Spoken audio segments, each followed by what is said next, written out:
Gracias por la asistencia. Empezamos hoy el primer ciclo de conferencias de la Asociación de Bipolares del año 2011.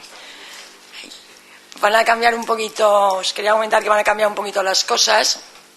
Hemos estado acostumbrados sobre todo a hacer casi todas las conferencias aquí en CaixaForum, que muy amablemente nos ceden las salas, pero este año las conferencias se van a hacer tanto aquí en CaixaForum como en la Sedeta. Todo esto se pondrá en la web de Bipolars Organización, que es la web de la Asociación de Bipolares de Cataluña, y allí iréis viendo qué conferencias en qué lugares se dan. ¿Por qué se hace esto? Pues simplemente por una sencilla razón, porque este año CaixaForum nos ha recortado los días de sala, pues porque tienen más ONGs, tienen más asociaciones, y entonces, bueno, pues nos han concedido 3 que creo que son suficientes. En cuanto a las conferencias que se van a dar este año, sobre todo este año quiero dedicar el ciclo de conferencias tanto sobre todo al tema de la psicoeducación de los enfermos. Ya hemos oído muchas charlas de la enfermedad, de los síntomas, de los fármacos, de tratamientos, pero poco a poco hemos oído justamente de esto, de la psicoeducación. Y todos sabéis que los fármacos sin una buena psicoeducación no pueden hacer que la enfermedad tire para adelante.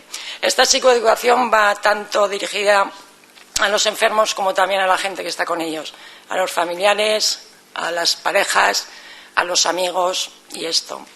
La primera conferencia de hoy, que se dedica, bueno, el tema es es la psicoeducación, pieza clave en el tratamiento del trastorno bipolar. La van a dar 2 personas. En primer lugar, el doctor Alfonso Rodríguez, que es consultor senior de psiquiatría del Centro Forum, y la señora Romina Cortizo, que es psicóloga y responsable del programa de psicoeducación de San Martín. Espero que os guste y sobre todo espero que os ayuden, y que si alguien se ve que está necesitado de ir a un grupo o recibir esta psicoeducación, que por favor lo haga con toda la libertad del mundo. Venga, espero que os guste. Gracias.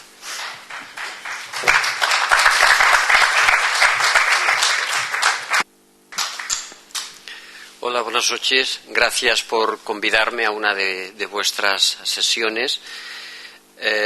Yo, como habéis oído, soy el doctor Rodríguez, trabajo en el Centro Forum del Hospital del Mar y trabajo en todos los frentes. O sea, hago guardias, veo pacientes en su crisis, trabajo en la sala, llevo pacientes hospitalizados y hago consulta externa, con lo cual puedo hacer el seguimiento.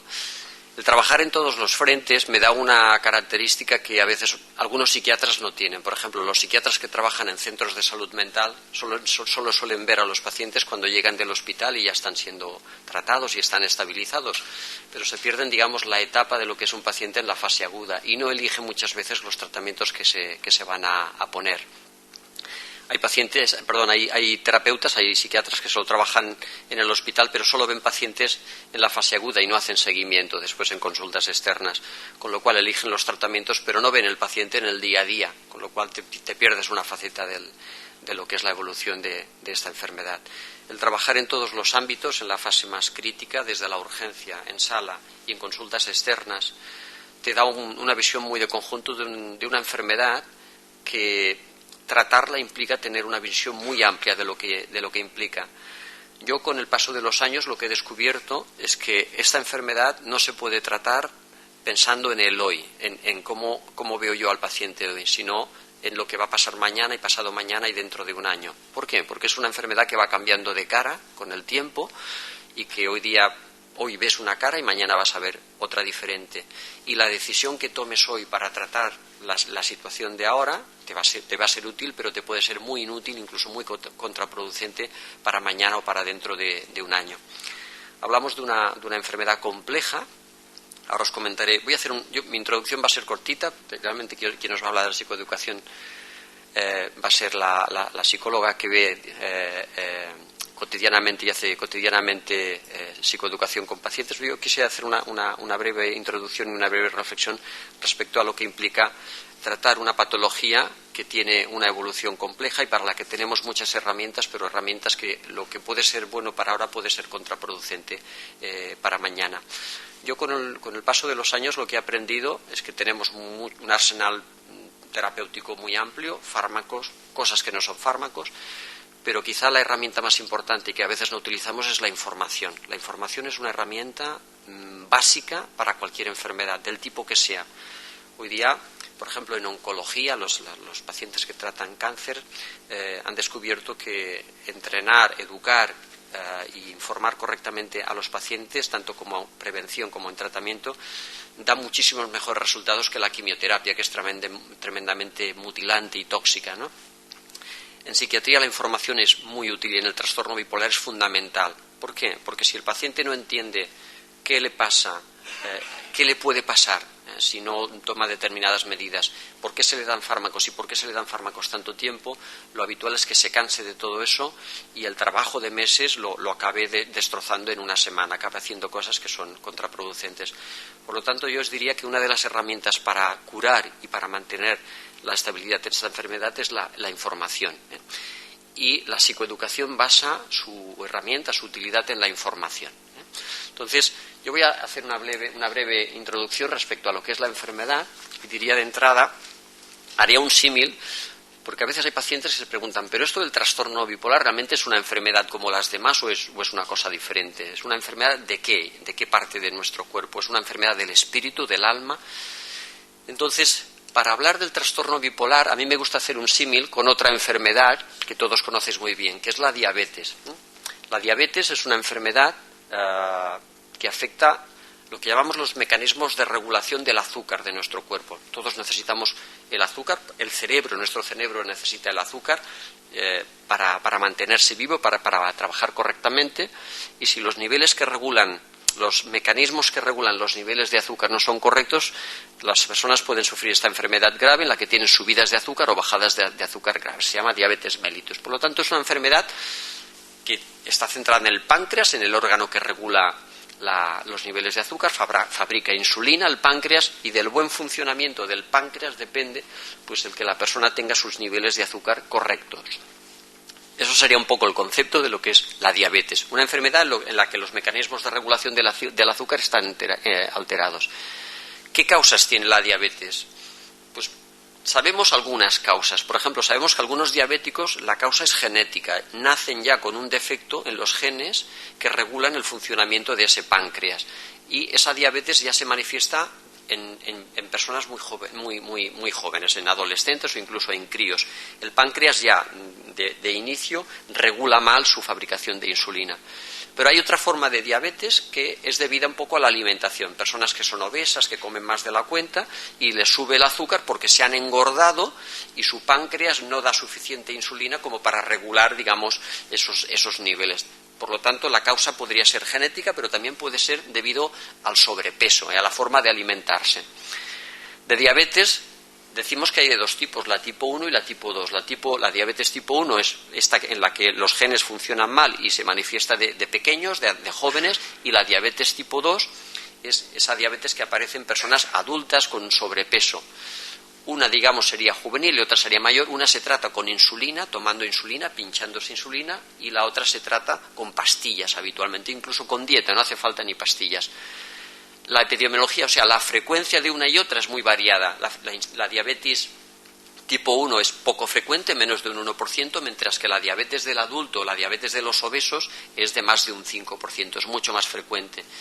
¿Qué síntomas da la diabetes? Pues da sed, da aumento del apetito, da adelgazamiento o aumento de peso, da infecciones de orina a menudo, y da una serie de complicaciones oculares en la retina, en el riñón, subidas y bajadas de azúcar que pueden ser graves, que pueden afectar a nuestro sistema nervioso, son una serie de complicaciones. ¿Y cómo se trata la diabetes? Pues con medicamentos, que pueden ser pastillas, el Dianben y todas esas pastillas, en la diabetes tipo 2, o con insulina. Hay diabéticos que tienen que pincharse insulina, con dieta, con ejercicio y sobre todo con educación, con información. A muchos diabéticos lo que les dice su endocrino es el tipo de vida que tienen que llevar. Tienen que caminar, tienen que hacer ejercicio, no tienen que comer determinadas cosas, etcétera.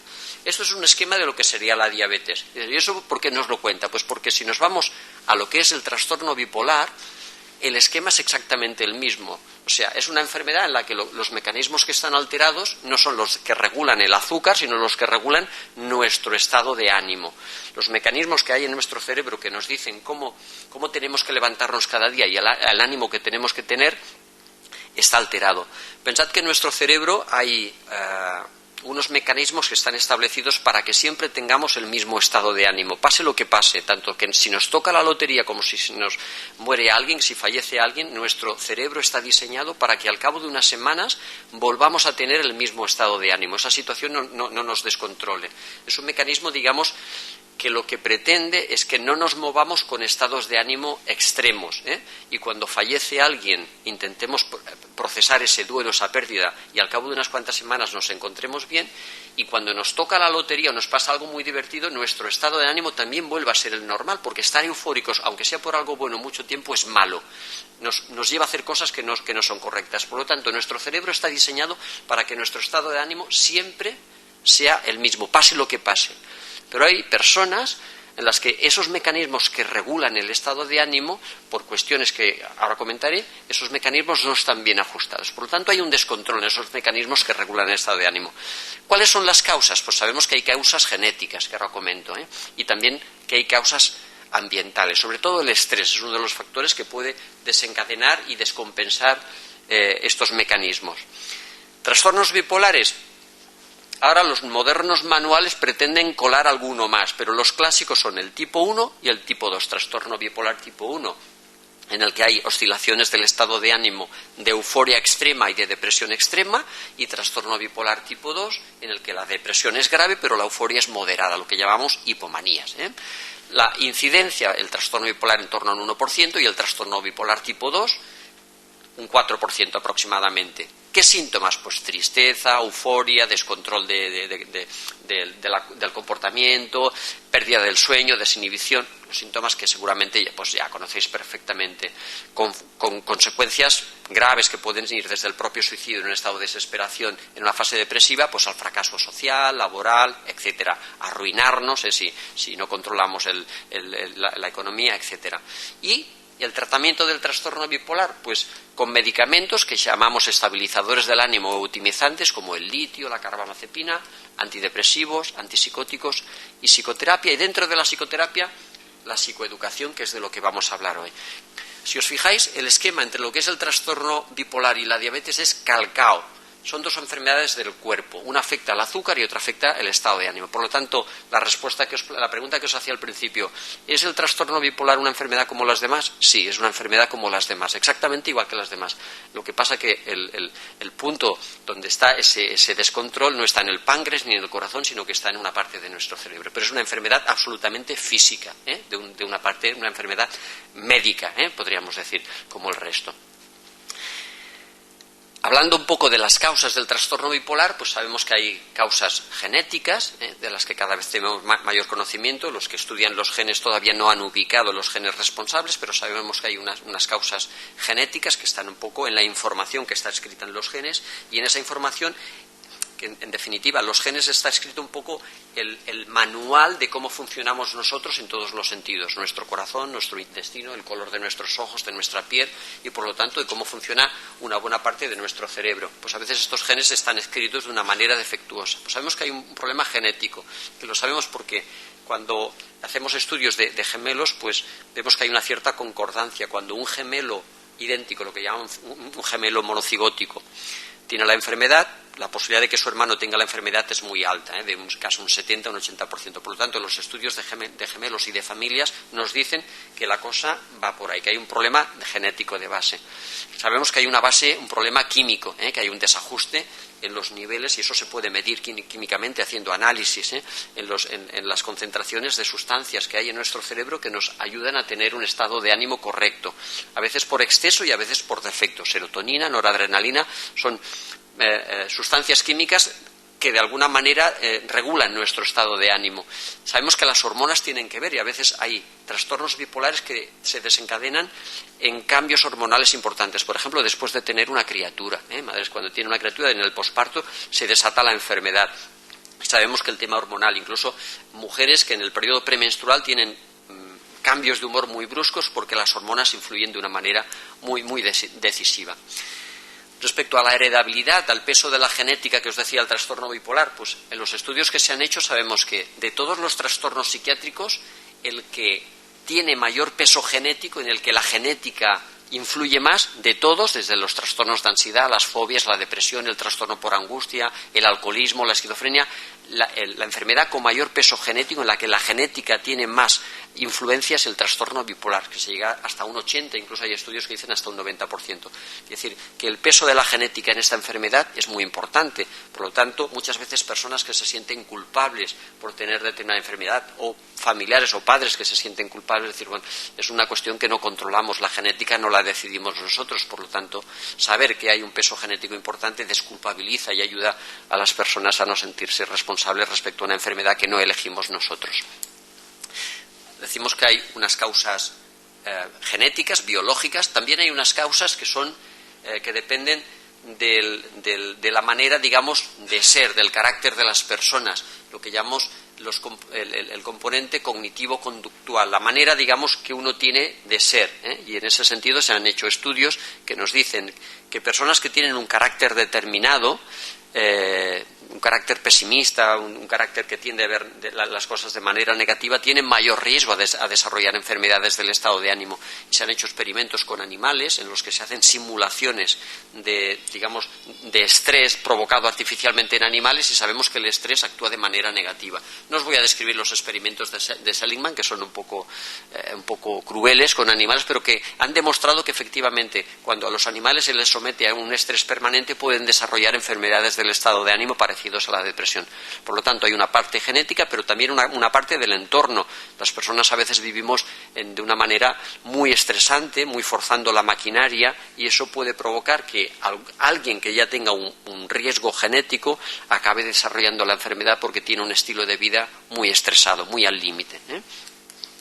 También hay otras causas, como son el estar intoxicado internamente por diversas causas. Por ejemplo, el tomar drogas de fuera, cocaína, cannabis, alcohol. Sabemos que eso actúa de manera negativa, tanto en el desencadenamiento como en el inicio de la enfermedad, como a la hora de provocar crisis, a la hora de provocar descompensaciones. Por lo tanto, los tóxicos tienen mucho que ver con la evolución de la enfermedad.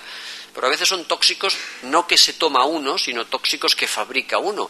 Por ejemplo, enfermedades metabólicas, enfermedades de nuestro propio organismo que pueden provocar desequilibrios en nuestro comportamiento. Enfermedades neurológicas, por ejemplo, personas que tienen embolias o tienen hemorragias cerebrales, lesiones en su cerebro, o enfermedad de Parkinson, por ejemplo, que puede predisponer la aparición de descompensaciones o desajustes en el estado de ánimo. Incluso enfermedades infecciosas o cánceres. Sabemos que determinados tipos de cáncer pueden provocar descompensaciones o la aparición de estados de ánimo enfermizos, depresivos o incluso maníacos. En cuanto a la evolución del trastorno bipolar, hace unos años se hizo un estudio en Estados Unidos, en Chicago, que con muchísimos pacientes, que estableció que había como 3 maneras de evolucionar en el trastorno bipolar. Decían que en torno a entre un 15 y un 20% de pacientes bipolares, una vez diagnosticados, tenían una evolución muy buena. Prácticamente nadie diría que tenían un trastorno bipolar. Evolucionaban prácticamente alcanzando todas las metas y todos los objetivos que se hubiesen planteado si no tuvieran la enfermedad. Una evolución excelente. Tenemos aquí el ejemplo de Virginia Woolf, que era una señora afectada de trastorno bipolar que consiguió, en una época en la que no se trataba el trastorno bipolar, pero bueno, consiguió una etapa muy productiva desde el punto de vista literario, y hubo poquita merma en su producción por tener un trastorno bipolar. Digamos, fue un trastorno bipolar de evolución buena. Luego, el estudio Chicago dice que hay entre un 50 y un 60% de los pacientes bipolares, por culpa de la enfermedad, tienen una cierta merma, no consiguen los objetivos que hubiesen conseguido si no lo tuvieran. Digamos, no se quedan limitados al 100%, pero tampoco consiguen el 100% de sus objetivos. El peso de la enfermedad es como un lastre que no les permite llegar a donde hubiesen llegado si no tuvieran la enfermedad. Pues si eran personas que querían hacer carreras universitarias de cierta complejidad, pues se tienen que quedar en oficios de formación profesional, o carreras que eran de 5 años se quedan con diplomaturas, o personas que hubiesen optado a cargos de dirección se quedan como empleados, o personas, digamos, que querían hacer pues un oficio, desarrollar un oficio y se quedan pues en trabajos más sencillitos, o incluso se quedan como amos de casa o como amas de casa. O sea que tienen, por culpa de la enfermedad, tanto en el ámbito profesional como en el ámbito educativo como en el ámbito social, se sienten mermadas, pero van haciendo cosas, ¿eh? La enfermedad no les deja completamente abajo. Y finalmente hay un tercer grupo en el que se sabe que el trastorno bipolar es tremendamente devastador, o sea, arrasa con la vida de la persona y los convierte en personas tremendamente marginales. Están continuamente ingresando en el hospital, con crisis, se deterioran incluso intelectualmente y sufren, digamos, un proceso parecido al que sufriría cualquier enfermedad mental grave, como una esquizofrenia grave, ¿eh? O sea, personas realmente con un deterioro muy, muy importante. Sería ese tercer grupo que comentaba. Para hacer frente a esta enfermedad tenemos muchas herramientas, cada vez más, y en los últimos años se han descubierto nuevas herramientas que nos permiten tratarla. Herramientas, vamos a decir, del ámbito físico, que vienen del mundo de la física, como la terapia electroconvulsiva, el electroshock, que en algunos casos de crisis graves es eficaz, puntualmente, pero puede ser, y luego otros más curiosos, como la estimulación magnética transcraneal. En nuestro país se utiliza muy poquito, pero en Estados Unidos se utiliza más, que es una especie de imanes que se ponen junto a la cabeza y que actúan de alguna manera mejorando especialmente las depresiones, una técnica que en nuestro país aún se utiliza poco. Luego la fototerapia en el trastorno bipolar, en nuestro país poco porque tenemos mucho sol y mucha luz, pero en los países nórdicos los pacientes bipolares hacen un tratamiento con unas lámparas especiales que les permiten, digamos, mantener un estado de ánimo correcto, especialmente en invierno, esos inviernos tan largos que hay en Suecia y en Noruega, sin tener que tomar demasiadas pastillas, La fototerapia, la terapia a través de la luz.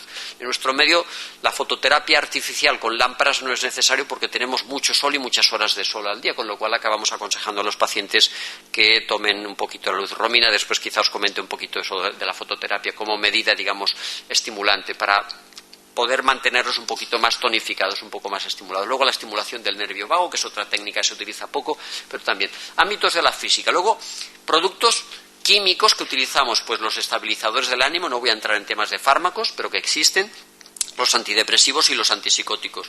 Y aquí cada médico pues hace su receta, su mezcla en función de su experiencia y en función del tipo de paciente que tiene delante, para conseguir que haya una estabilidad, pensando siempre no tanto en lo que tienes ahora en la crisis, sino en lo que puede venir. Los pacientes bipolares, como os decía al principio, el psiquiatra que los trata pensando solo en lo que tiene delante muchas veces acaba consiguiendo salir del atolladero, de la crisis, pero acaba provocando al cabo de unas semanas un problema mayor, con lo cual es una enfermedad que siempre se tiene que tratar pensando en el pasado mañana, en lo que va a ocurrir. A mí no me interesa que mi paciente que está depresivo se encuentre bien, sino que con lo que yo le dé, pues dentro de un mes no esté eufórico y no volvamos a empezar el ciclo. Por lo tanto, hay que pensar con prudencia y sin precipitarse, y pensando siempre en el pasado mañana.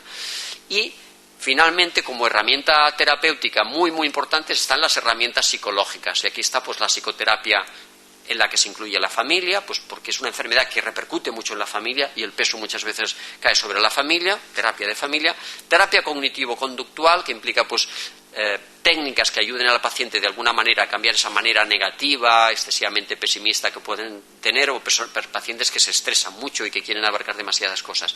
Y dentro de las terapias psicológicas, una herramienta fundamental, que es la herramienta de la información, la educación respecto a la enfermedad. Esta es una enfermedad en la que conocer determinados trucos, determinados aspectos puede ser tan clave como la propia medicación. Por lo tanto, conocer la enfermedad.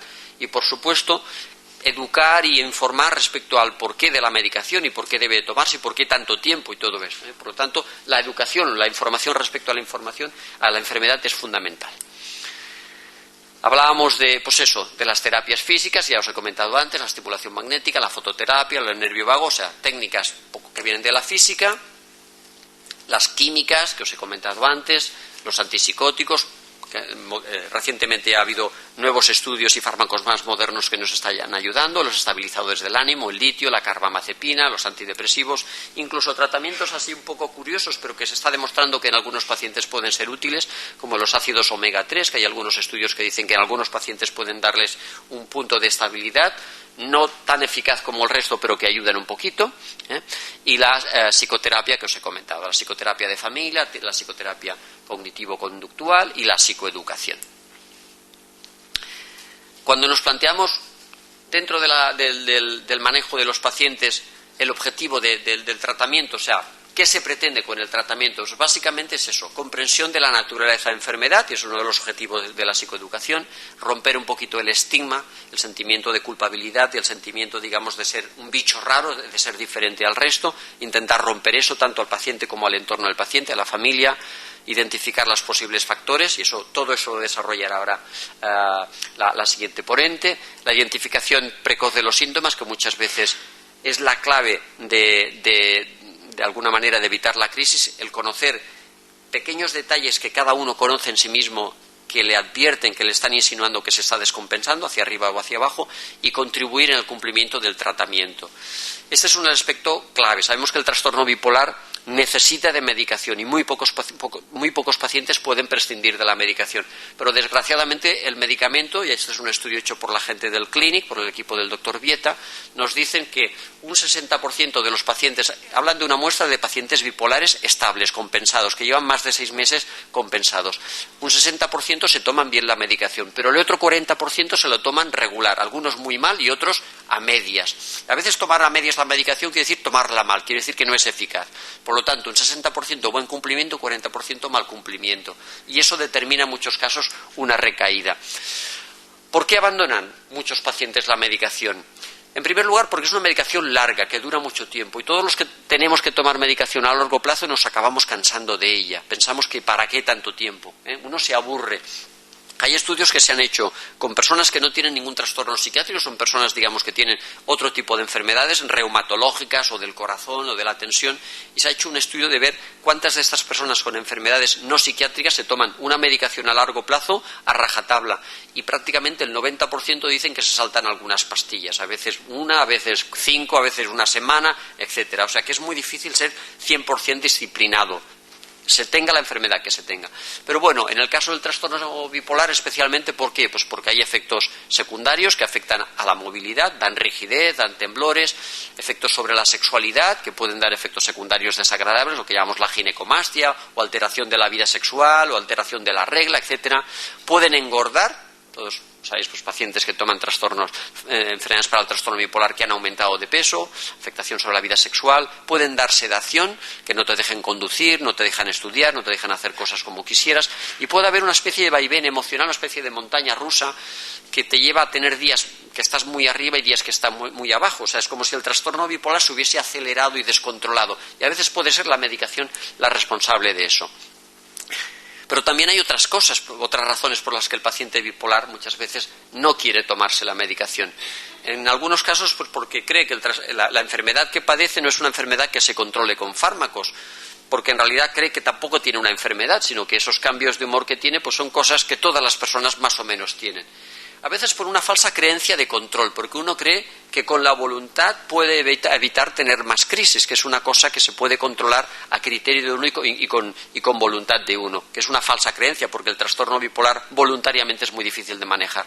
A veces es por el propio deterioro que conlleva la enfermedad. Las personas que han tenido muchas crisis, cada crisis suma un poquito de desgaste intelectual, y hay personas que a veces pierden un poquito la memoria y están muy descentradas intelectualmente, y eso les lleva a olvidarse de las pastillas que tienen que tomar. Y a veces es el estigma. Uno no quiere tomar pastillas porque eso le delata delante de los demás. Tomar pastillas, sobre todo en el trabajo, en reuniones, sacar la pastilla y tomársela delante de los demás le delata. O incluso por los efectos secundarios que conlleva, que hace que los demás lo vean como una persona que toma algo, que tiene algo. Y eso da vergüenza y evitan tener lo que tomar. ¿Qué consecuencias tiene dejar la medicación y la recaída, por lo tanto? Pues, en primer lugar, eso, la propia recaída, el tener una nueva crisis, tener que hospitalizar, el que los medicamentos cuando se vuelven a instaurar no funcionan de la misma manera, van peor. Un paciente que estaba muy bien controlado, por ejemplo, con litio, lo abandona durante un tiempo, se le vuelve a instaurar y el litio no funciona tan bien, las cosas no van tan finas, hay una peor evolución, hay lo que llamamos una comorbilidad, se añaden otras enfermedades, abuso de alcohol o abuso de otras sustancias, ansiedad y otras enfermedades que conlleva el recaer múltiples veces, se deterioran las relaciones con el entorno, especialmente con la familia, con los vecinos, con los compañeros de trabajo, con los amigos, que ven que uno pues no va bien y que hace muchas hospitalizaciones y uno al final lo acaban dejando un poquito de lado porque ven que es una persona que lleva una vida desordenada, etcétera. Conflictos familiares que ya hemos comentado y pérdidas de trabajo en los casos que se tiene trabajo. Hay unas consecuencias sobre incluso la propia supervivencia del paciente. Sabemos que el riesgo de suicidio es más elevado porque es una enfermedad que desgasta mucho. Crisis financieras, cuando las crisis son económicas, porque el paciente gasta más de lo que debe, incluso puede poner en peligro pues la economía de la casa, la economía a veces de su propio negocio.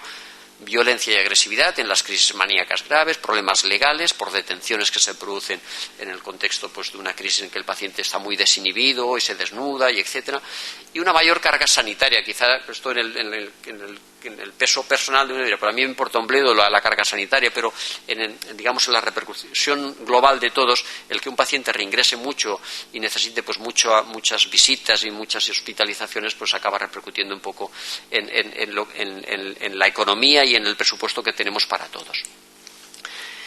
A ver. Ya para acabar, deciros que la psicoeducación, como herramienta para ayudar a que los pacientes bipolares estén estables, se han hecho recientemente estudios. Los mejores estudios en este sentido, estamos orgullosos, se han hecho en Barcelona, en un grupo que trabaja coordinado por el doctor Vieta en el clínico. Los resultados lo que vienen a demostrar es que de hacer psicoeducación a no hacerla, una psicoeducación bien reglada y bien hecha, hay diferencias. Entonces ellos hicieron un primer estudio en el que mostraba, a ver si coge la señal. No sé, estoy dando un botón que no es, la culpa es mía. Vale.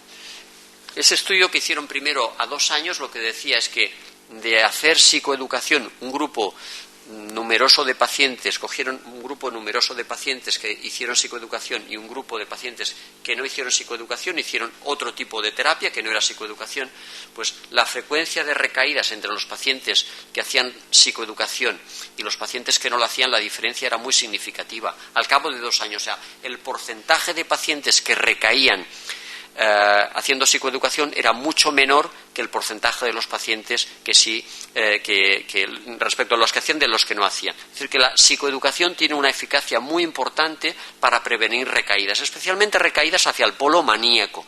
Por lo tanto, es una herramienta terapéutica que sus resultados son tan contundentes, son tan, digamos, espectaculares en ese sentido, que dentro de todas las recomendaciones de todos los servicios, de todos los hospitales, la psicoeducación debería de estar implementada, debería estar aplicada, porque los resultados no son pobres. Pensad que a veces se aprueban medicamentos por el Ministerio de Sanidad en cualquier enfermedad que consiguen un índice de lo que ellos llaman supervivencia. Supervivencia quiere decir que el paciente no recae en una enfermedad infecciosa, reumatológica, cardiológica, del tipo que sea, pues se consigue una mejora de un 10%. Y con eso ya aprueban un medicamento que vale una fortuna a veces, ¿no? Pues la eficacia de la psicoeducación pues es hasta de un 30%, que hay muy pocos medicamentos que consigan estos márgenes tan amplios de hacer psicoeducación a no hacerla. Esto es un estudio hecho a 24 meses. Pues el mismo grupo del Clinic, coordinado por el doctor Coulomb, llevó este estudio hasta los 5 años y consiguió demostrar más o menos resultados parecidos. El grupo de pacientes que no hacen psicoeducación recae muchísimo más que los pacientes que sí hacen psicoeducación. Por lo tanto, podemos decir que la psicoeducación es una herramienta tan eficaz como la propia medicación y que se complementa con la propia medicación. Bien, yo no tengo nada más que decir, he hablado un poquito de la introducción y ahora voy a dar la palabra a la psicóloga Romina, que os explicará un poquito realmente qué es la psicoeducación y cómo se desarrolla. Le paso la palabra a Romina.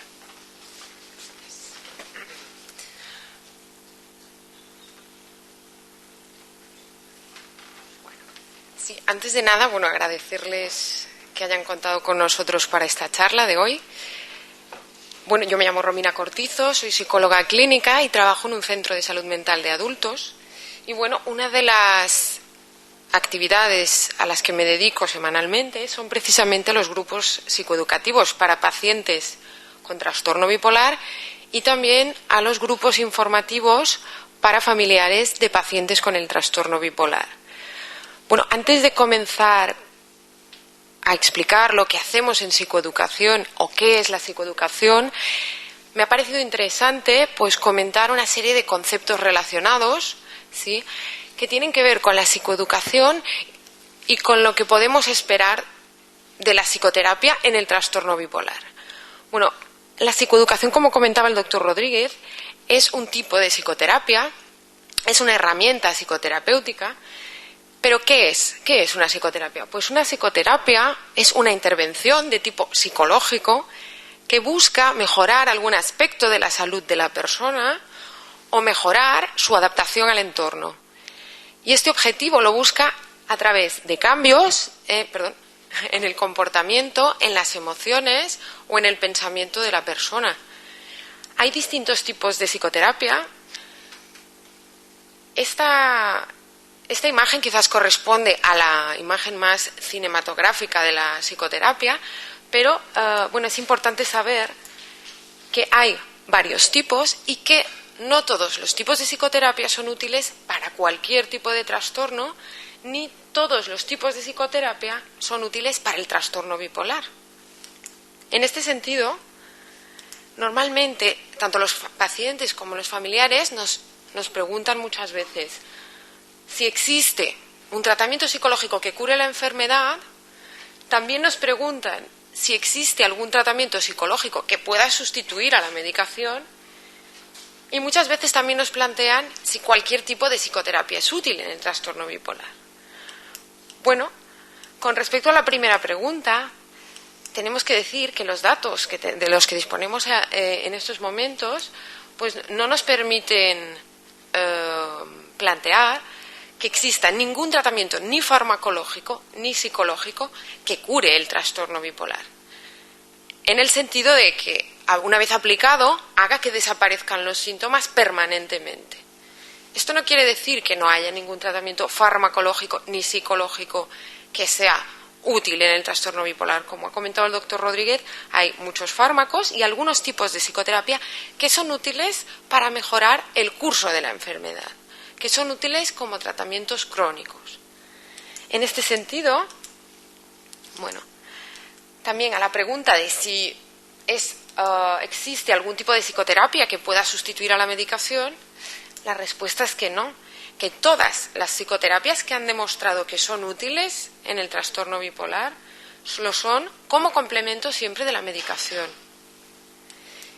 Y por último, comentar a esta pregunta que no todo vale en psicoterapia y no todo es útil en el trastorno bipolar como psicoterapia o como terapia de acompañamiento. ¿Qué tipo de psicoterapias conocemos o sabemos que puedan tener alguna utilidad en el trastorno bipolar?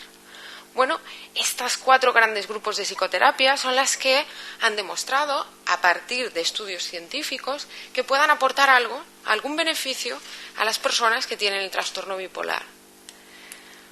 Bueno, la primera de ellas, la terapia de ritmos sociales e interpersonales, a nivel muy resumido, os comentaré que su objetivo principal es ayudar a las personas con el trastorno bipolar a normalizar sus hábitos y sus rutinas de forma estricta y a modificar patrones en la forma que tienen de relacionarse con los demás, es decir, patrones de relación con los demás. Bueno, hemos visto que este tipo de psicoterapia, siempre junto con la medicación, nos ayuda a prevenir recaídas, a que existan menos episodios de manía o menos episodios depresivos, ¿no? Otro tipo de psicoterapia que comentó el doctor Rodríguez y que ha demostrado que tiene alguna utilidad en el trastorno bipolar es la terapia cognitivo-conductual. Este tipo de psicoterapia se basa en entrenar al sujeto a que haga o que cambie la forma que tiene de interpretar la realidad o ciertos aspectos de la realidad, a que controle mejor su pensamiento. Y también se puede basar en algunas pautas de comportamiento, cambios en la forma que tiene el sujeto también de comportarse. Pues este tipo de terapia se sabe que es muy útil para controlar los síntomas depresivos, sobre todo. Y también, junto con la medicación, se sabe que nos ayuda a prevenir recaídas. Un tercer tipo de psicoterapia útil es la que nos ocupa hoy, ¿no?, en la charla, que vamos a comentar más en profundidad un poquito más adelante, que es la psicoeducación, y que en resumen lo que intenta es dar información a la persona sobre qué es lo que le ocurre y entrenarla o darle una serie de herramientas que le permitan controlar algunos aspectos de la enfermedad. Bueno, como comentaba el doctor Rodríguez, la psicoeducación, junto con la medicación, en muchísimos estudios ha demostrado que es muy útil en la prevención de recaídas, es decir, en reducir la probabilidad de tener un episodio maníaco o un episodio depresivo. En este sentido, sabemos que hay una estrategia que nos permite potenciar aún más este beneficio, y es, además de hacer psicoeducación, hacer o potenciarla con una psicoeducación también dirigida a los familiares de las personas con trastorno bipolar. Es decir, dar información estructurada a los familiares junto con la intervención psicoeducativa a los pacientes y la medicación parece la mejor fórmula para ahorrarnos recaídas. Vale. Y esto es lo que pasaremos a comentar ahora. He estructurado un poco la charla intentando resumirles qué hacemos en cada una de las sesiones de psicoeducación. Es decir, el objetivo principal, ¿no?, que buscaba cuando estaba haciendo la presentación era que les quedara muy claro qué hacemos en las sesiones psicoeducativas, qué es la psicoeducación, y que al menos, bueno, salieran de aquí con la sensación de que saben más o menos en qué consiste y qué es lo que hacemos en psicoeducación. Bueno, para empezar, definirla como la psicoeducación es una intervención psicológica que busca darle al sujeto información estructurada sobre lo que le ocurre, información basada en el conocimiento científico que tenemos de la enfermedad, y dotarle de estrategias que le ayuden a controlar algún aspecto de esta enfermedad. ¿Cómo hacemos esto? ¿Cómo lo organizamos? Bueno, la psicoeducación la hacemos en grupo porque sabemos que el formato grupal nos aporta una serie de beneficios a diferencia del formato individual. ¿Cuáles son estos beneficios? Los beneficios de cualquier intervención en grupo, que son, pues, el aprendizaje a través de lo que nos aportan los demás, un poco la reducción o el manejo del estigma que muchas veces la persona trae a la consulta, se ve modificado, se ve reducido cuando se pone en común con otras personas que tienen el mismo problema que yo. Y también aporta el grupo, pues esto, el aprendizaje de experiencias, el aprendizaje de otras personas, de otras vidas, de otras experiencias. Por esto resulta quizás el formato grupal es el que más se ha utilizado en psicoeducación y el que más se utiliza en estos momentos, y el que utilizamos nosotros concretamente en el centro de salud mental, ¿no?, y en la mayoría de los centros. Lo que ponemos es una limitación de entre 8 y 12 pacientes para poder hacerlo bien. Lo hacemos a lo largo de 21 sesiones semanales. El formato de esta intervención es forzosamente largo porque, como os podéis imaginar, hablamos de un montón de contenidos, hablamos de entrenar a los pacientes en determinadas herramientas, en determinadas estrategias, y por lo tanto ha de ser largo. Es largo, pero es necesariamente largo. Hemos visto que quitar sesiones o reducir el formato reduce su eficacia. Entonces, lo hacemos a lo largo de 21 sesiones de 90 minutos de duración, y las sesiones tienen la misma estructura. Llegamos, comentamos qué tal nos ha ido la semana, comentamos incidencias que hayan podido surgir, dudas acerca de la sesión anterior, dudas acerca del material que les entregamos al final de la sesión, y a continuación exponemos el contenido de la sesión, el tema de la sesión, y reservamos los últimos 30 minutos, como haremos hoy, para comentar dudas, comentarios, debatir el tema. Al final de la sesión la persona se lleva un material a casa que resume lo que hemos comentado, ¿no? Bueno, ¿y qué es lo que trabajamos? ¿Cuál es ese contenido? El contenido que trabajamos, a grandes rasgos, lo podemos resumir en 3 grandes bloques de contenidos. 3 grandes bloques que resumen 5 objetivos de la psicoeducación. El primer bloque lo que pretende es que la persona sepa qué es lo que le pasa y aumente su conciencia de lo que le pasa. En el segundo bloque lo que hablamos es de los beneficios, ventajas e inconvenientes de la medicación, y de los riesgos que conocemos del abandono de la medicación. En el tercer bloque de contenidos hablamos de uno de los principales factores de riesgo de recaída, que es el abuso de tóxicos o el consumir sustancias. El bloque 4 es de entrenamiento en detectar rápidamente aquellas primeras señales de recaída para ahorrarnos nuevos episodios. Y por último, en el quinto bloque, entrenamos o ayudamos a la persona a ser lo más regular posible en sus hábitos diarios, en sus rutinas, en sus actividades cotidianas, y pretendemos ayudar al sujeto a que maneje de manera más eficaz el estrés, porque, como comentaremos, es uno de los principales factores que precipitan o pueden precipitar una recaída. Dentro del bloque 1, para hacer que una persona sepa qué es lo que le pasa y aumente la conciencia que tiene de la enfermedad, sobre su enfermedad, le comentamos, lo que comentamos, los contenidos que trabajamos son todo lo que sabemos acerca de la enfermedad, de sus causas, de sus síntomas, de su curso y de su evolución, ¿no? ¿Y cómo lo hacemos? Bueno, en la primera sesión, obviamente, nos presentamos, nos conocemos, especificamos qué vamos a trabajar y también concretamos unas normas obligatorias de convivencia, entre comillas, que nos permitan conseguir estos objetivos. En la segunda sesión ya pasamos a hablar de qué es el trastorno bipolar y ponemos el énfasis en lo que sabemos o lo que los datos científicos apuntan, ¿no? Y es que el trastorno bipolar, como comentaba el doctor Rodríguez, es una alteración de los mecanismos que regulan el estado de ánimo, ¿sí? Dentro de nuestro sistema nervioso, una estructura especialmente importante en este sentido es el sistema límbico. Bueno, nosotros sabemos que el trastorno bipolar consiste en una alteración que podemos entender que es, de nacimiento en estos mecanismos que regulan el ánimo. Y trabajamos con los pacientes todas esas ideas que traen al grupo acerca de otras posibles causas, ideas que a veces se mantienen por desinformación y que muchas veces nada tienen que ver con el conocimiento científico que tenemos del trastorno, ¿no? En la segunda sesión pasamos a comentar lo que sabemos acerca de las causas del problema y del riesgo, del peligro que suponen lo que nos vaya aconteciendo a lo largo de nuestra vida. ¿Qué queremos decir con esto? Presentamos un esquema en donde planteamos que el trastorno bipolar se trae cuando uno nace. En ese sentido, la causa más consistente, como comentaba el doctor Rodríguez, es la genética, pero esta genética no es suficiente, es necesaria, pero no es suficiente. Para que se presenten los síntomas es necesario que se presenten una serie de cambios que sean vividos como un estresor para el individuo, ¿no?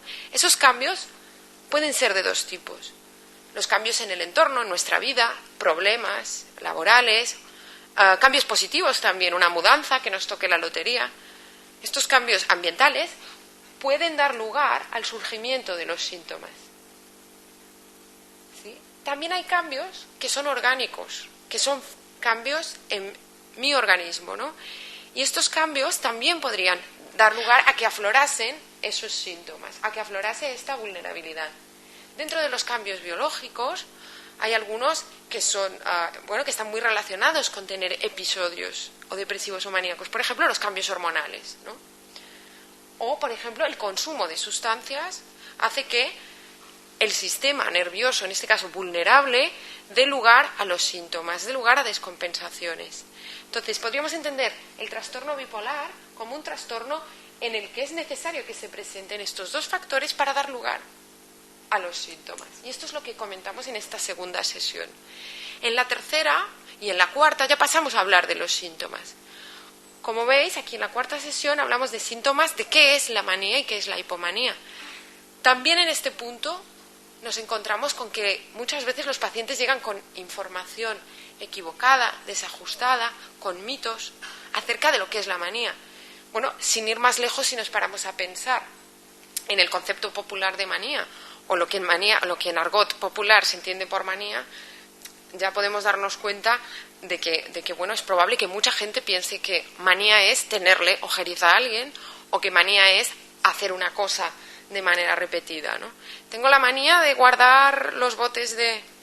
Esto no es, en términos psiquiátricos, lo que conocemos como manía. La manía es un estado en el que, además de experimentar un cambio brusco en el ánimo, una euforia, se presentan otra serie de cambios, como el aumento de la actividad, el aumento de la autoestima, la reducción drástica de la necesidad de descansar, de dormir, y esto que pretende representar el pensamiento acelerado, el que no pueda controlar mi pensamiento y que consecuentemente me cueste controlar lo que digo, la cantidad de habla que emito, ¿no? Lo que llamamos verborrea, ¿no? Bueno, para que se considere que existe un episodio maníaco se tienen que presentar varios de estos cambios. A diferencia de lo que algunos pacientes piensan, la manía no es solo estar eufórico. La manía es estar eufórico y que se presenten algunos de estos cambios. Lo que comentaba el doctor Rodríguez, la manía la podemos entender como un estado patológico en el sentido en el que altera el comportamiento de la persona y normalmente le lleva a emitir comportamientos que pueden ser de riesgo para él o para su entorno. En este sentido ajustamos un poco la idea que se tiene de manía y también en la siguiente sesión hacemos lo mismo, lo propio con los episodios depresivos. Con respecto a los episodios depresivos, comentamos que existe una peculiaridad en el trastorno bipolar, a diferencia de los episodios depresivos que pueda tener una persona que no tiene este trastorno. Y es que los episodios depresivos en el trastorno bipolar no necesariamente cursan con tristeza. Es decir, una persona con trastorno bipolar puede estar teniendo un episodio depresivo sin estar triste. Lo más relevante en la depresión bipolar es la fatiga, el cansancio, la dificultad para hacerse cargo de las actividades cotidianas, las dificultades para concentrarse y las alteraciones en el sueño. No tanto quizás la tristeza o el desánimo o la melancolía. Esto es más propio de las depresiones de personas que no tienen el trastorno bipolar. Y en este punto hacemos mucho hincapié, porque a veces hay problemas para detectar estos estados por parte de los pacientes que tienen el trastorno bipolar, porque esperan detectar una tristeza cuando están depresivos y corren el riesgo, al no detectar estos estados, de iniciar una fase depresiva completa, ¿no? Planteamos este tema, el tema de los episodios de manía, de los episodios depresivos y también de un tipo de episodio que aquí no está representado, que sería el episodio mixto.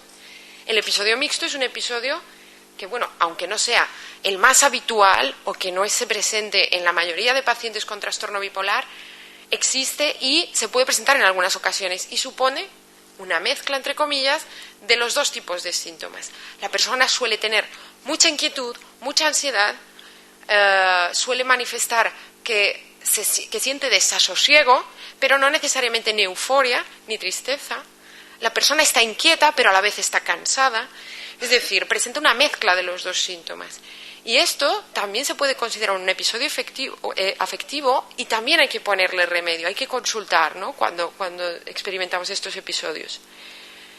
En la última sesión de este bloque, que si recuerdan, hacía referencia a lo que sabemos acerca de la enfermedad bipolar, lo que planteamos por último es qué sabemos acerca de cómo evoluciona, cuál es el curso habitual.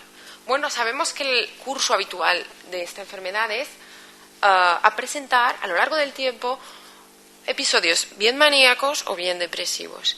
¿Esto qué quiere decir? ¿Que irremediablemente vayamos a tenerlos?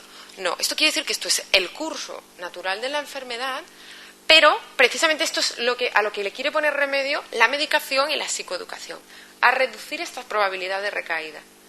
Y esta sesión es crucial porque aquí empezamos un entrenamiento. La tarea que se llevan los sujetos a casa cuando acabamos esta sesión es precisamente que cada uno de nosotros haga su propio gráfico vital.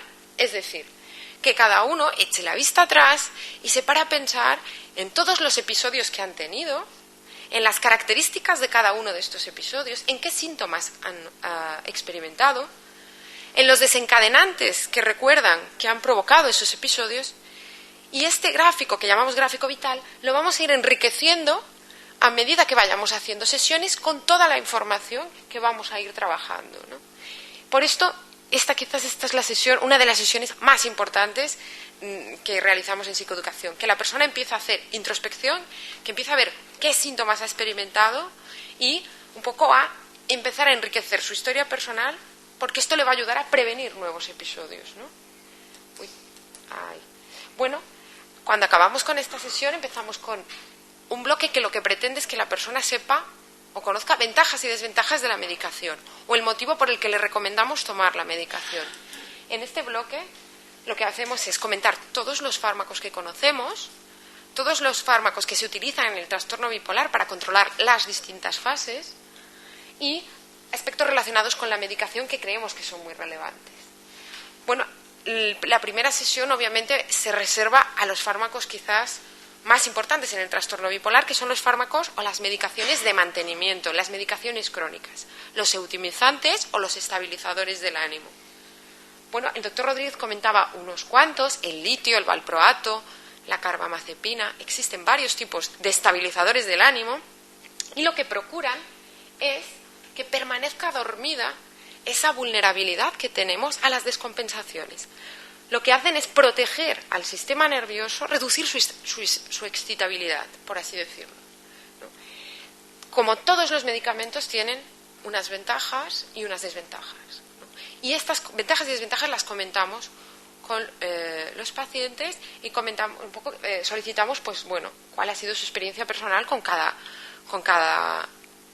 estabilizador del ánimo que hayan tomado y su opinión acerca de la medicación, ¿no? Es un aspecto importante porque muchas veces nos encontramos con que la persona no sabe por qué se está tomando esa medicación o para qué sirve esto, para qué me dan lo otro. Es muy importante saber qué nos estamos tomando y por qué nos estamos tomando esto, ¿no? Estas medicaciones, como decía, presentan algunos efectos secundarios que a veces hacen plantear a la persona el abandono, ¿no? Lo que comentaba el doctor Rodríguez. Y todas las que comentaremos presentan este mismo inconveniente, ¿no? Todas forzosamente tienen efectos secundarios, pero también presentan unas ventajas. Ahora entramos en el tema de cómo controlar una fase maníaca, ¿no? A veces ocurre que, bueno, la persona experimenta síntomas de manía, experimenta un episodio maníaco y para controlarlo no es suficiente la medicación de base, la de mantenimiento, no es suficiente el estabilizador, el litio, por ejemplo, ¿no? Y para controlarla necesitamos añadir otro tipo de fármacos. Normalmente, para controlar una fase maníaca, los fármacos que se añaden son los antimaníacos o antipsicóticos, que son fármacos que lo que hacen es producir un efecto ansiolítico brusco que permita controlar la desorganización, el pensamiento acelerado y que se combinan con el litio.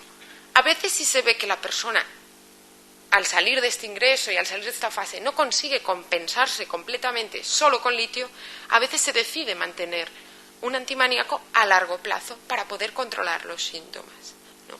Y esto es algo que también muchas veces encontramos con que los pacientes no conocen un poco cuál es el efecto del antimaníaco, por qué se les dan dos medicaciones, y es muy interesante comentarlo, ¿no? Y lo mismo con las fases depresivas. En una fase depresiva, además del litio, además del estabilizador, para controlar la fase normalmente vamos a tener que añadir otro tipo de fármaco, que son los antidepresivos. Hay distintos tipos de antidepresivos y lo que procuran es mejorar el estado de ánimo, mejorar la apatía, el cansancio y todos los síntomas depresivos. A veces tampoco es suficiente a largo plazo mantener solo el litio, y se requiere pues de pequeñas dosis a lo mejor de antidepresivo para mantener una estabilidad a largo plazo en algunos casos, ¿no?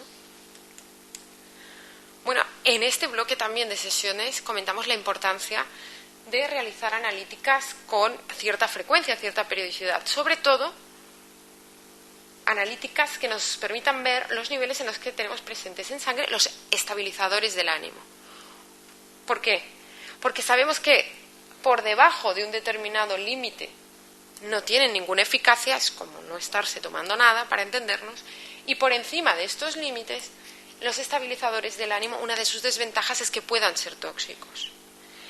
Estos niveles son niveles teóricos que normalmente, bueno, luego si el doctor Rodríguez quiere hacer alguna precisión, pero que a veces no se ajustan necesariamente a las pautas concretas que maneja bueno, que manejan en la clínica quizás más en el día a día los psiquiatras, ¿no? Esto es más de guía, ¿no? Pero para que os hagáis una idea, se han de mover en estos niveles, hay que, más o menos, en los niveles en sangre han de ser más o menos estos para no correr riesgos de intoxicación y para que el medicamento tenga un efecto, ¿no? Es uno de los inconvenientes quizás de los estabilizadores. Bueno, una de las sesiones también que suele interesar bastante a nuestros pacientes y que es importante incluir son las dudas acerca del embarazo y la medicación, ¿no? Algunas de nuestras pacientes desconocen los efectos que pueda tener el estabilizador del ánimo en el embarazo. Normalmente casi cualquier medicación, no solo los estabilizadores, puede generar problemas en el feto durante los 3 primeros meses de embarazo. Son los 3 meses de riesgo de malformación. En ese sentido, el consejo es siempre planificar el embarazo con el psiquiatra y que tanto psiquiatra como paciente acuerden qué van a hacer, ¿no? Si no existen riesgos o los riesgos son reducidos de retirar el litio, se retira el litio, pero si existe una historia de descompensaciones continuadas, quizás es más el riesgo de recaída que el riesgo que pueda implicar el seguir tomando litio y se decide dejarlo, ¿no? Esto depende de cada caso y, bueno, se analiza individualmente con cada referente. Otro tema que preocupa es el tema de la herencia, de si mis hijos, si mi descendencia heredará el trastorno. Bueno, nos movemos en términos de probabilidad. Como comentaba el doctor Rodríguez, uno de los resultados más consistentes es el papel que juega la genética en este trastorno. Y los datos apuntan a que los hijos de algún padre bipolar tienen un 20% de probabilidades de padecer la enfermedad, a diferencia de los hijos de una persona que no tiene trastorno bipolar, que tienen un riesgo de un 1%. ¿Sí? Estamos hablando en términos de probabilidad y por esto siempre comentamos que esto no tiene por qué determinar la decisión de tener hijos, ¿no? De hecho, si nos paramos a pensar en todo lo que sabemos acerca de genética, de enfermedades, si nos paramos a sumar probabilidades, probablemente ninguno de nosotros tendría hijos, ¿no? Entonces, que sepáis que hablamos siempre en términos de probabilidad y que es una decisión personal, ¿no? en función de, bueno, también de la evolución de uno, de la posibilidad, pero bueno, que es una decisión personal y que nosotros solo entramos a comentar que es un tema de porcentajes o de proporciones. Bueno, por último hablamos de los riesgos asociados a dejar la medicación. Obviamente, si yo elimino el efecto protector, existen más probabilidades de recaída. ¿Y qué sabemos? Pues sabemos en cuanto a datos estadísticos que entre el 50 y el 60% de la gente, de los pacientes que dejan la medicación recaen a los 6 meses y que el 90% de los pacientes que dejan la medicación recaen en el intervalo de un año. Es decir, la mayor parte de los pacientes que dejan la medicación recaen. Eso es un hecho. Y en esto nos basamos para recomendar que la persona no abandone la medicación, ¿no? Y que en caso de presentar efectos secundarios, síntomas indeseados, lo ponga en conocimiento de su psiquiatra, de su referente y que vean cuáles son las alternativas, ¿no?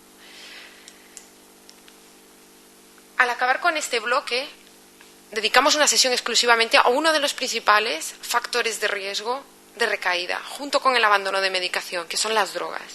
Las drogas y las sustancias tóxicas. A mí en este punto me interesa dejar claro que todos nos podemos plantear que las drogas, lo que conocemos como drogadura, nos puede generar una alteración en el sistema nervioso. Hasta ahí todos lo tenemos claro. Pero hay sustancias de uso habitual, sustancias que no son ilegales y que afectan al sistema nervioso y que, por lo tanto, en una persona con trastorno bipolar, en un sistema nervioso vulnerable, pueden dar lugar a una recaída. Entonces, comentamos, bueno, que efectivamente sustancias como la cocaína, las anfetaminas o el LSD tienen un efecto directo sobre los neurotransmisores y aumentan en mucho la probabilidad de recaer. También sabemos que el cannabis está relacionado con recaídas y con episodios depresivos graves. El consumo de alcohol habitual no es nada aconsejable tampoco, porque el efecto del alcohol es un efecto sobre el sistema nervioso depresivo, de hecho. Entonces, en un sistema nervioso vulnerable, la idea es no introducir ningún factor de riesgo, ¿no?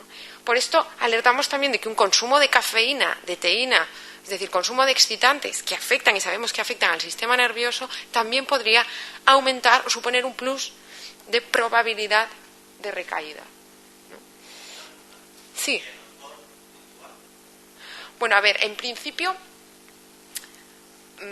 esto es una pregunta que sale casi siempre en los grupos, ¿no?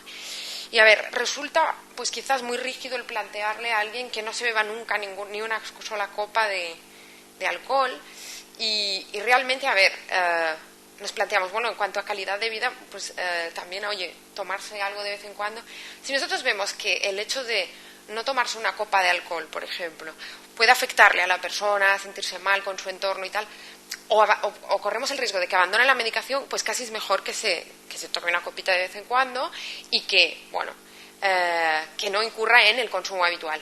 Ahora, os diré que una de las terapias que más ha resultado útiles en el trastorno bipolar era aquella que os comentaba de psicoterapia de ritmos sociales e interpersonales. Se basa exclusivamente en tener una disciplina militar en el sentido de no introducir absolutamente ningún factor de riesgo, alcohol y otras drogas, ni café, ni Coca-Cola, y tener unos hábitos súper regulares y súper estrictos. Y yo creo que la eficacia de esta terapia radica exactamente en esto, en que, por así decirlo, se protege al máximo el sistema nervioso al no introducir en absoluto ninguna sustancia. Entonces ya esto queda un poco a decisión de la persona, lo que le implique. En un sistema nervioso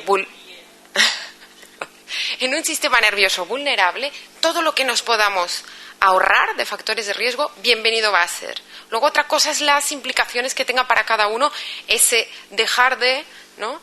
Y bueno, entra dentro de las libertades de cada uno. En este sentido, bueno, aquí acabaríamos lo que sería este tercer bloque, y pasaríamos ya a un entrenamiento y a quizás el bloque de sesiones que es fundamental, ¿no? ¿Qué ha pasado aquí? Detección precoz de nuevos episodios. ¿Aquí qué hacemos? Lo que hacemos es entrenar al sujeto, al paciente, para que sea él mismo el que esté alerta y el que detecte todas aquellas señales de recaídas previas a un episodio. Y esto, aunque parezca a veces fácil, aunque los pacientes a veces nos digan, no, si ya sé yo cuando me empiezo a poner mal, lo ideal es que se anticipen lo máximo que puedan.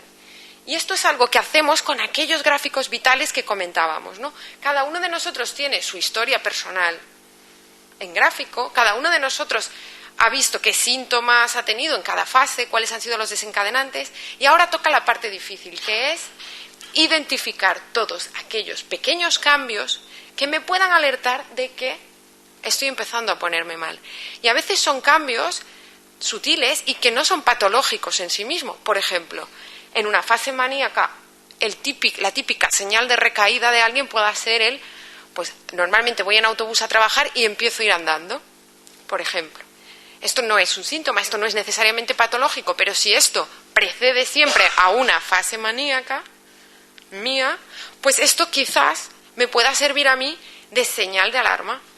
Esto, junto con todos los cambios que yo pueda identificar y que precedan siempre a las fases, va a conformar mi lista personal de posibles señales de recaída. Y con esta lista el sujeto va a funcionar de manera que cada vez que a mí me pase algo de este tipo, lo marco y cuando detecte dos señales de recaída, quizás sea el momento de llamar por teléfono a mi referente, a mi especialista, comentarlo y ver si podemos evitar que se produzca una recaída.